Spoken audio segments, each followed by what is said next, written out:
Paz seja convosco. Obrigado, pastor. Gostaria que a amada igreja abrisse as vossas Bíblias no livro de Êxodo, capítulo 8, verso 9 e 10. Nós vamos ler. Podeis assentar. Aleluia.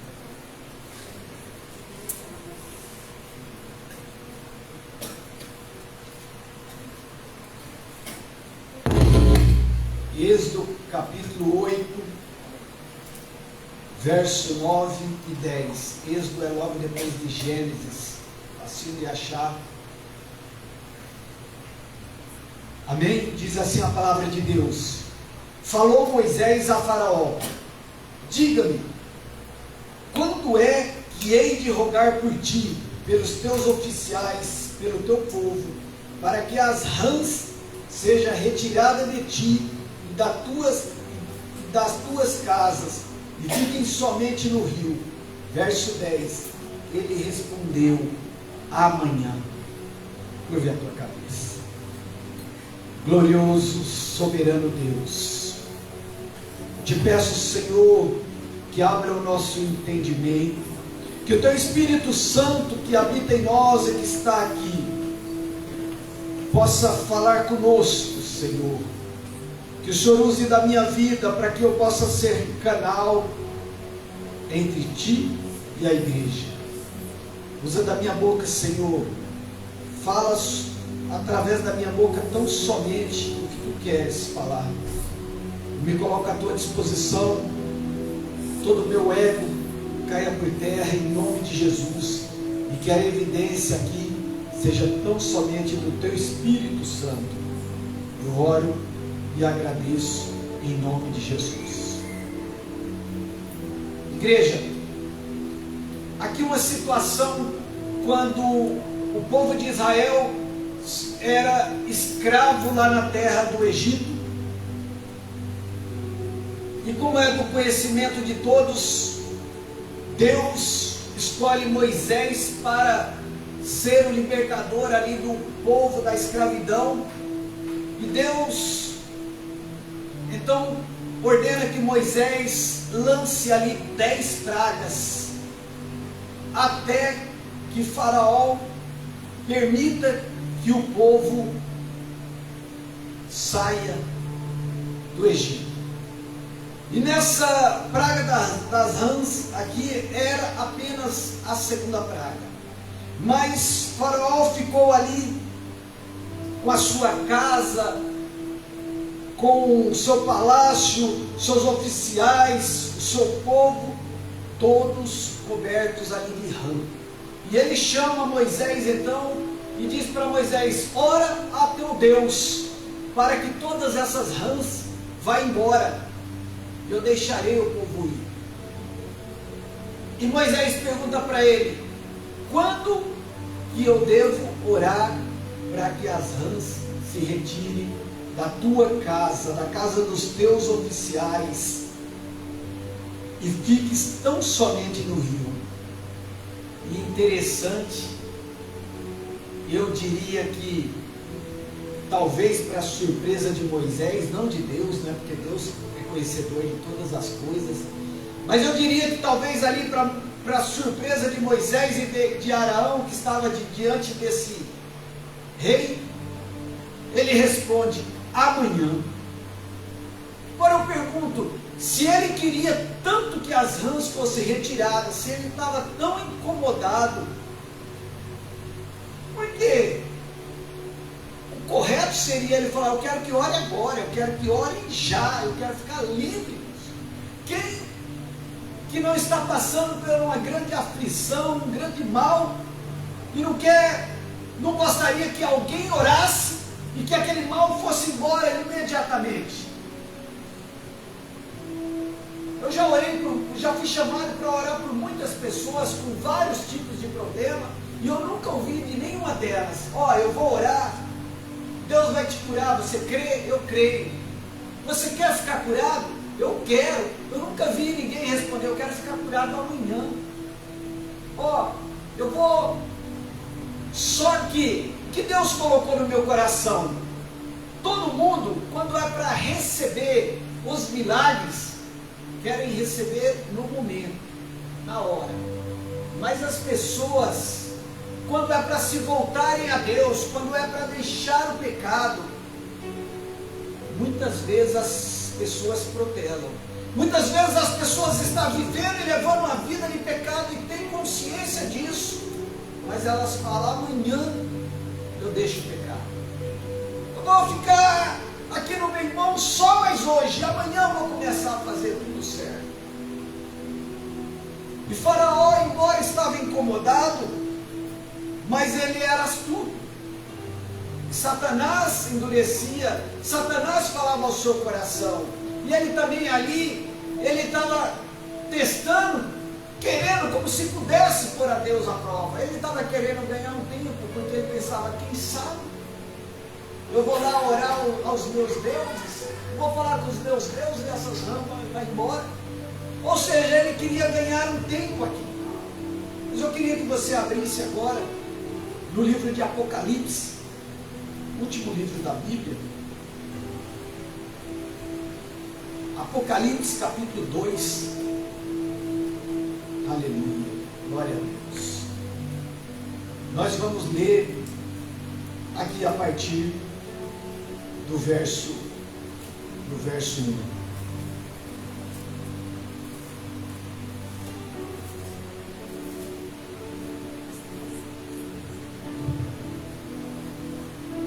Apocalipse capítulo 2, verso 1 em diante diz assim: estas coisas diz aquele que conserva na mão direita as 7 estrelas e anda no meio dos 7 candeeiros de ouro. Conheço as tuas obras, tanto o teu labor, ou a tua luta, como a tua perseverança, o que não pode suportar, e que não pode suportar homens maus, que pusestes à prova os que a si mesmos declaram apóstolos e não são, e achastes mentiroso, e tens perseverança e suportastes prova por causa do meu nome, e não deixastes esmorecer. Então aqui Deus, ele se revela ao apóstolo João na ilha de Patmos, quando o apóstolo João estava refugiado, ou seja, preso, lá na ilha de Patmos, estava exilado, e Deus dá a revelação de Apocalipse para ele. E muitas vezes as pessoas dizem que tem medo de ler o Apocalipse, porque não entende, porque isso, porque aquilo. E o Apocalipse, ele na verdade, porque quando se fala em Apocalipse, as pessoas pensam em destruição, em terremoto, em tudo mais, também é. Mas o livro de Apocalipse também é o livro da revelação das coisas de Deus. E outro dia, a minha esposa propôs para mim: vamos ler a Bíblia juntos. Nós temos o hábito de ler a Bíblia, mas nós não tínhamos o hábito de ler sempre juntos. Esporadicamente a gente lia. Eu falei: vamos. Aí eu falei para ela: vamos ler Apocalipse. Vamos começar pelo último livro. Ela falou: mas Apocalipse é muito difícil. Eu falei: mas o Espírito Santo de Deus instrui. E é interessante que nós estamos lendo.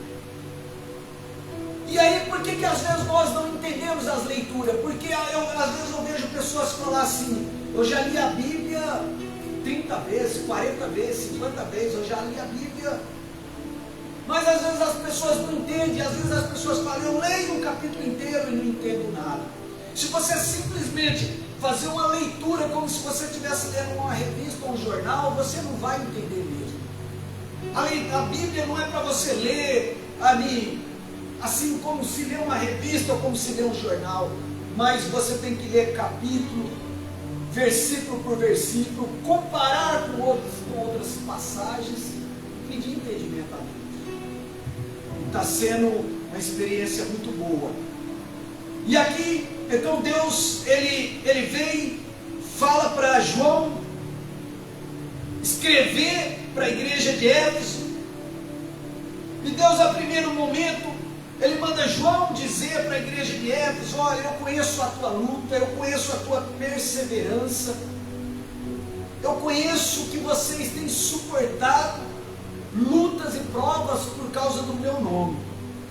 Então, Deus vem e elogia a igreja de Éfeso.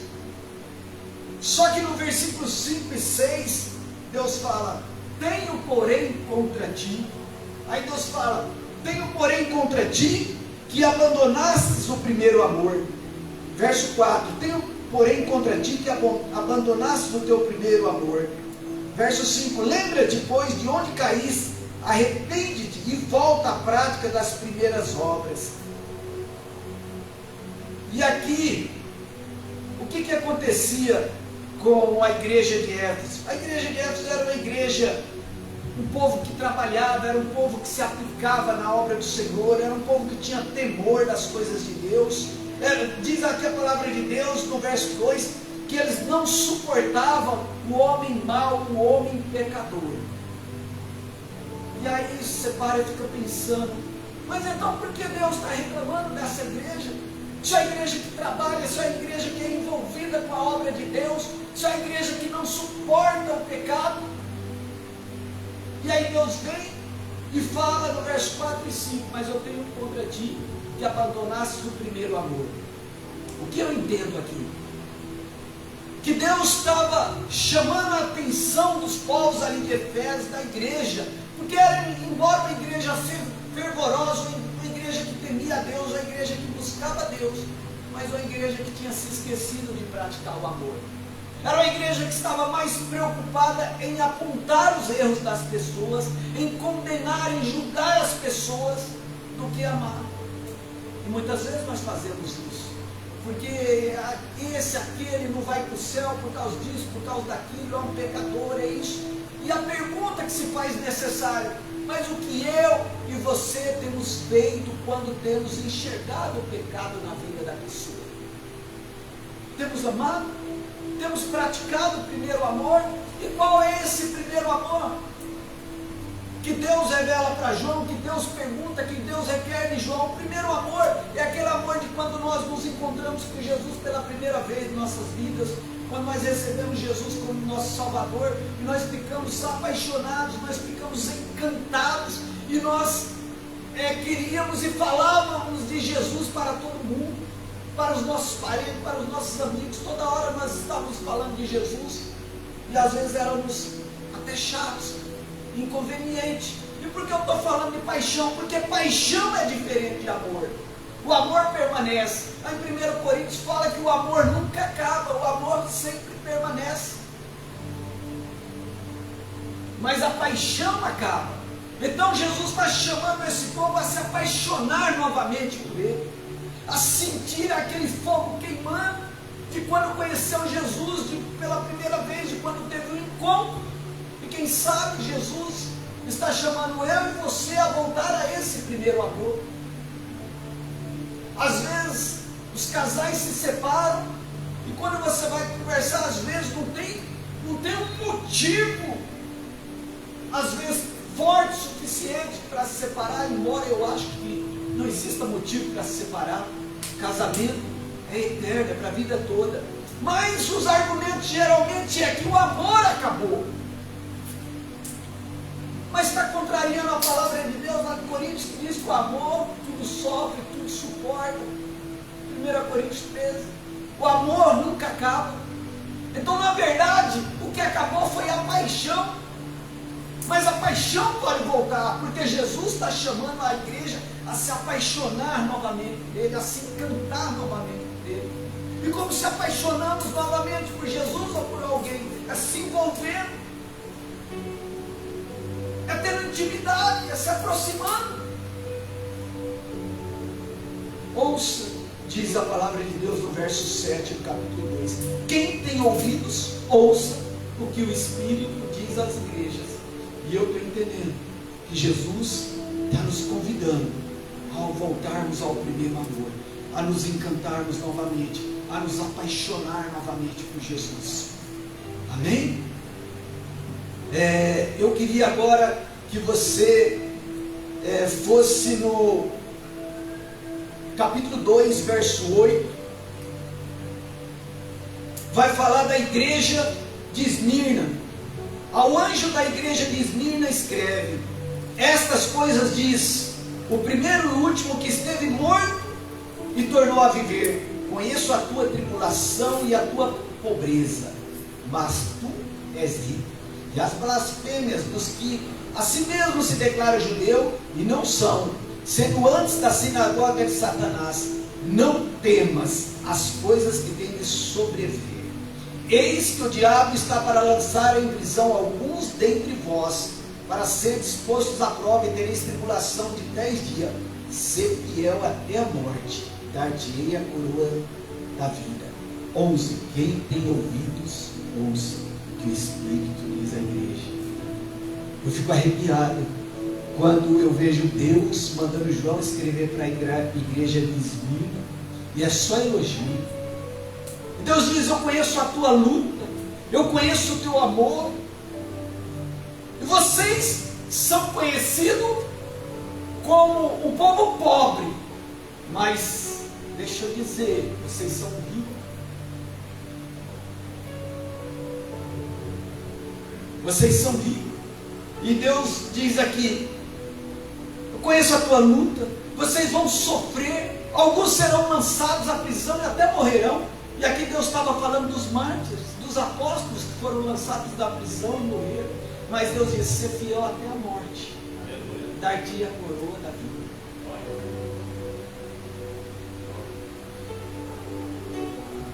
São 7 igrejas que você possa refletir, eu e você possamos refletir, e qual igreja dessas aqui nós nos encaixamos?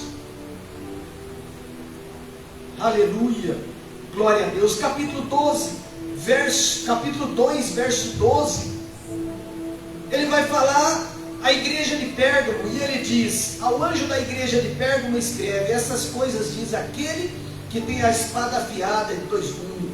Verso 13: conheço o lugar em que habitas, onde está o trono de Satanás, e que conservas o meu nome, e não negastes a minha fé, ainda nos dias de Antipas, minha testemunha, meu fiel, o qual foi morto entre vós, onde Satanás habita.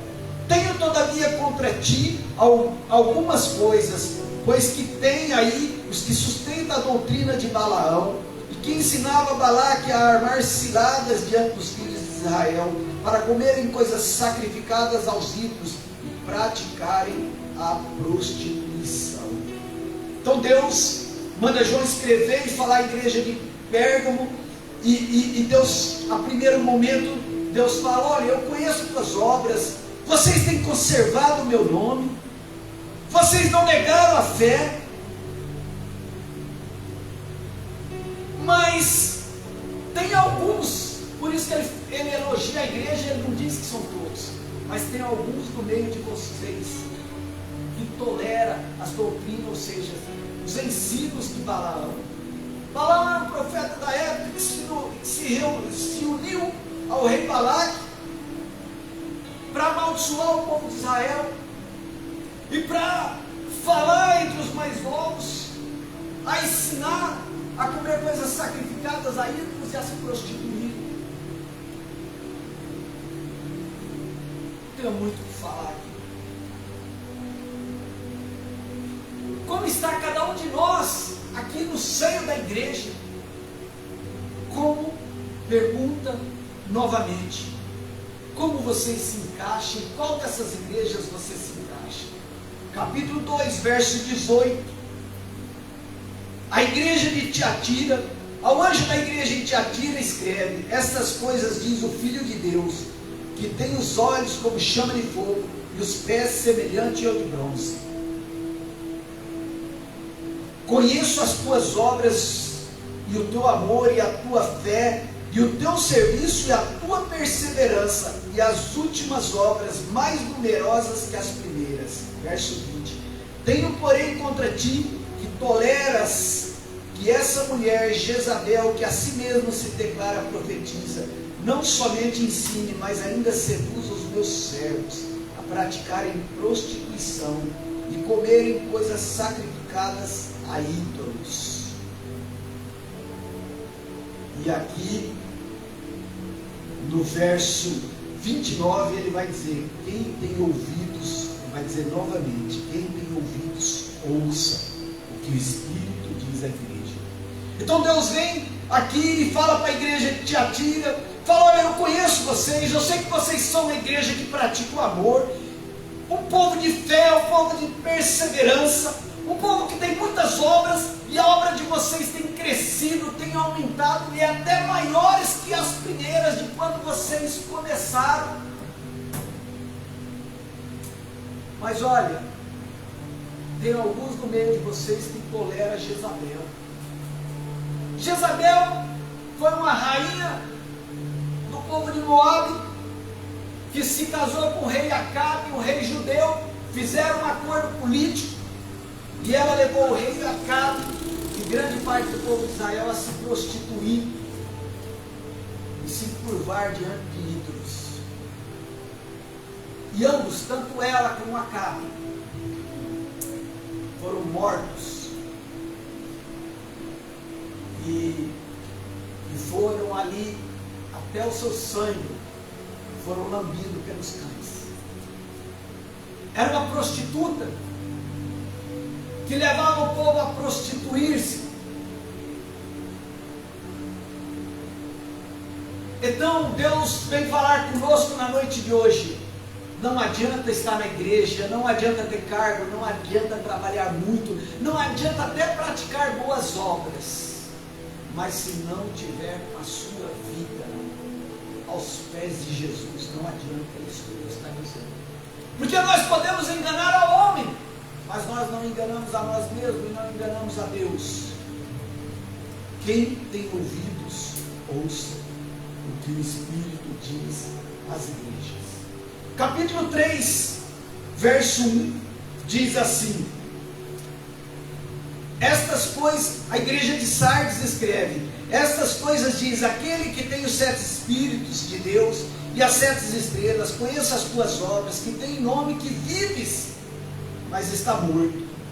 Ser vigilantes e consolida o resto que estava para morrer, porque não tenho achado íntegras as tuas obras na presença do meu Deus. Lembra-te, pois, do que tens recebido e ouvido, guarda, ou arrepende-te. Portanto, se não vigiares, virei como ladrão, e não conhecerás de modo algum a que hora virei contra ti. Tem contudo, verso 4, tem contudo em Sardes umas poucas pessoas que não se contaminaram as suas vestiduras, e andarão de branco junto comigo, pois são dignas. Olha que coisa dura. Deus está falando aqui para a igreja de Sardes. Deus está dizendo: olha, eu conheço suas obras. Vocês têm nome de vivos, vocês andam como vivos, vocês se apresentam como vivos, mas para mim, vocês já estão mortos. É isso que Deus está dizendo. Eu falei: Deus, misericórdia. Como que estamos nós diante de Ti? Será que nós que eu digo a nossa igreja, a igreja de Cristo, como que a grande parte está se apresentando diante de Ti, Deus? Está se apresentando numa carcaça de vivos, mas por dentro estão mortos espiritualmente. É isso que Deus está perguntando: como está a minha vida, como está a tua vida? Você está vivo no corpo físico, numa carcaça, mas por dentro você está morto espiritualmente. E Ele alerta aqui, Ele diz aqui no verso 2, ser vigilante, começa a vigiar, consolida o resto que estava para morrer. Então Deus fala: olha, acorda. É isso que Deus está falando para a igreja: acorda, igreja. Você está praticamente morto, mas ainda há uma esperança. Consolida, cuida enquanto há tempo. A pastora dizia aqui, ela citava uma passagem que está descrito lá em Isaías 55, 6: buscai o Senhor enquanto se pode achar, invocai enquanto está perto. É isso que está dizendo a palavra de Deus. Se apega, volta a mim, conserva ainda o que está vivo, não deixa morrer.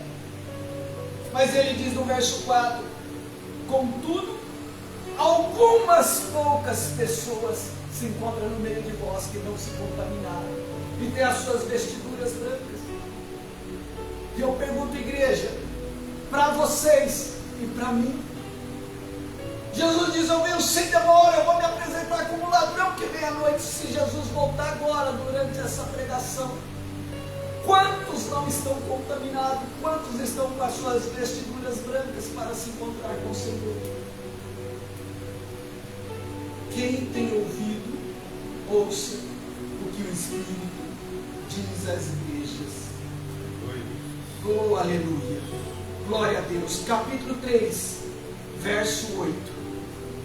Capítulo 3, verso 8 vai dizer ao anjo da igreja de Filadélfia. Verso 8 vai dizer assim, deixa eu achar aqui: conheço as tuas obras, e eis que tenho posto diante de ti uma porta aberta, a qual ninguém pode fechar, que tem pouca força, entretanto guardaste a minha palavra e não negaste o meu nome. Eis que fareis que alguns dos que são da sinagoga de Satanás, desses que a si mesmo se declaram judeus e não são, mentem, eis que os farei vir prostrar-se, e conhecerão que eu te amei, porque guardastes a minha palavra e perseveraste, também eu guardarei na hora da provação que há de vir sobre o mundo inteiro, para experimentar os que habitam na terra. Que o Senhor está falando por ocasião do arrebatamento. Ele está falando que a igreja de Filadélfia é uma igreja irrepreensível. E ele falou: eu conheço as tuas obras, eu conheço a tua luta, a tua fé, a tua perseverança. Coloquei uma porta diante de ti que ninguém pode fechar. Coloquei uma porta aberta diante de ti que ninguém pode fechar. Escute, igreja, Deus está mandando dizer para ti na noite de hoje: a porta aberta que Ele colocou diante de ti depende de mim, de você. Satanás, demônio algum, ninguém pode impedir o agir de Deus na minha e na tua vida. É isso que está dizendo a palavra de Deus. E Ele está dizendo: mas permaneça firme no dia da provação que há de vir sobre a terra, ou seja, no dia do arrebatamento, no dia de eu levar a minha igreja, eu vou levar você. Igreja, é isso que Deus está dizendo para a igreja de Filadélfia. E Ele diz no verso 11: venho sem demora, conservas o que tens, para que ninguém tome a tua coroa. No verso 13 Ele vai repetir: quem tem ouvidos, ouça o que o Espírito diz às igrejas. Interessante que Deus aqui, Ele trata a igreja de Filadélfia, assim como a segunda igreja, como uma igreja irrepreensível. Mas Ele diz, a única alerta que Ele faz é: está tudo certo, vocês estão preparados para se encontrar comigo, continue assim, mas conservas o que tem, para que ninguém tome a tua coroa. Ei, igreja, Cristo está dizendo para mim, para ti na noite de hoje: conserva a coroa da salvação, conserva o teu nome escrito no livro da vida, para que ninguém tome a tua coroa. Aleluia, glória a Deus, louvado seja o teu nome. Só o Senhor é Deus, só o Senhor é Deus.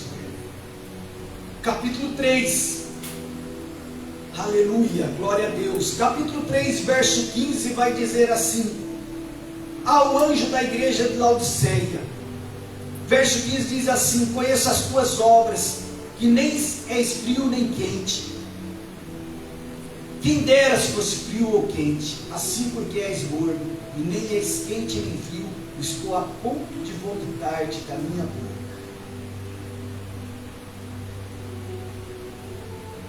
Pois diz: estou rico e abastado, e não preciso de coisa alguma, e nem sabes que tu és infeliz, sim, miserável, pobre, cego e nu. Aconselho que de mim compres ouro refinado pelo fogo, para te enriqueceres, vestiduras brancas para te vestires, a fim de que não seja manifeste a vergonha da tua nudez. Aleluia, glória a Deus. Deus vem, Deus não acha nada na igreja de Laodiceia. Deus só acha pecado, prostituição, lascívia. E Deus fala: vocês não é nem quente e nem frio. Que dera fosse quente ou que dera fosse frio. Porque se fosse frio, eu poderia vos aquecer, haveria espaço para eu vos aquecer. E se fosse quente, haveria espaço para eu vos manter quente. É isso que o Espírito Santo fez. Mas como vocês é morno, vocês estão em cima do muro. Ora vocês estão com os pés da igreja, ora pés do mundo no pecado. Ora vocês estão prostrados aos meus pés, ora vocês estão prostrados aos pés de Baal. Vocês não se decidem, e por conta disso eu estou a ponto de vomitar da minha boca. E ele diz: vocês se acham grandes, vocês confiam no que vocês têm, vocês dizem que vocês estão abastados, que vocês não precisam de nada. Mas eu digo que você é pobre, nu e miserável. E aí vem me lembra aquela passagem que o próprio Jesus falou lá para aquele rico, lá em Lucas 12:19, que aquele rico diz que ele derrubou os celeiros dele e mandou fazer outros maiores, porque a sua colheita já não cabia ali. E aí ele vai dizer lá em Lucas 12:19: então direi à minha alma: tens em depósito muitos bens para muitos anos, descansa, come e bebe e regala-te. Mas Jesus me disse: louco, esta noite te pedirão a tua alma. O que tens, para quem será? Sabe o que eu acho interessante aqui nessa passagem? Quando Jesus fala com esse rico aqui, ele diz: louco, hoje te pedirão a tua alma. Ele não fala: eu pedirei a tua alma. Eu pergunto: será quem ia pedir a alma desse rico? E algo que Deus tem colocado no meu coração, e eu tenho falado muito, é algo muito forte, é algo que eu acredito que parece que choca a hora que a gente fala, mas Deus tem colocado isso no meu coração. Escute, isso serve para todos, serve para a igreja, serve para o pregador não é exceção. Eu posso pregar a palavra de Deus, Deus pode me usar para fazer proezas, mas se eu não tiver com a minha vida no altar de Deus, eu morro e vou me encontrar com Satanás. Mas graças a Deus que eu tenho andado na presença de Deus, e o dia que Jesus voltar para buscar a sua igreja, eu vou subir, eu vou me encontrar com Ele. Aleluia. Quem é Deus, que você também tem essa certeza, tem essa convicção que vai subir e vai se encontrar com Deus. Porque, como eu dizia, algo forte que Deus tem colocado no meu coração, só tem duas verdades: quando eu e você morrer, é certo que alguém vem nos buscar. Ou Deus vem nos buscar, ou Satanás vem nos buscar. Pastor, que coisa é? Infelizmente, para aqueles que não se encaixar na igreja aqui de Filadélfia, ou para aquele que não se encaixar na igreja de Esmirna, igreja perfeita, igreja irrepreensível, no dia da sua morte, quem vem lhe buscar é Satanás. Mas aqueles que se encaixarem aqui na igreja de Esmirna, igreja perfeita, igreja que luta, igreja que persevera, igreja que é fiel, aqueles que se encaixarem aqui na igreja de Filadélfia, aquele que conserva a sua coroa e que não deixa ninguém tomar, no dia que partir, quem vem lhe buscar é Deus, quem vem lhe buscar é Cristo Jesus. Aleluia. Lá em Hebreus capítulo 2, coloca na tela por favor, versículo 1, diz assim: importa-nos que nos apeguemos com mais firmeza às verdades ouvidas, para que delas jamais nos desviaremos. O verso 3 vai dizer: como escaparemos nós se negligenciarmos tão grande salvação? Então aí cai por terra aquele papo: uma vez salvos, salvos para sempre. A palavra de Deus vem nos mostrar em Apocalipse várias passagens. Quem tem ouvidos, ouça o que o Espírito diz às igrejas. Conservas o que tem, para que ninguém tome a tua coroa. Pastor Luiz, você falou o tempo todo em Apocalipse e abriu lá em Êxodo capítulo 8, versículo 9, e eu queria me deter no versículo 10, que Faraó responde: amanhã. Moisés pergunta: quando orareis a Deus para que as rãs saiam? Ele diz: amanhã. Que Deus falou comigo. Quantas pessoas estão deixando para amanhã?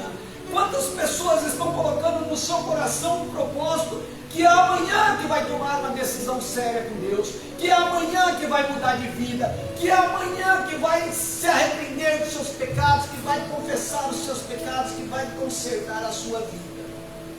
E Deus manda te dizer: louco, hoje pedirão a tua alma. Igreja, eu não vim aqui para causar terror na sua vida, na vida de ninguém. Muitas vezes a gente prega o que não é bom de ouvir, mas o meu compromisso, primeiramente, é com Deus. Eu prefiro pregar algo que não agrade a igreja, algo que não emocione a igreja, mas algo que alerte a igreja, algo que te aproxime de Deus, algo que te reconcilie com Deus, algo que faça você ficar vigilante, algo que faça você tomar uma decisão diferente de Faraó. É hoje, porque a palavra de Deus diz: o dia da salvação se chama hoje, o dia oportuno é hoje. Eis o recado de Deus, igreja. O dia da salvação se chama hoje. Não negligencieis tão grande salvação. Amém? Pastor Helena. Glória a Deus. Aleluia.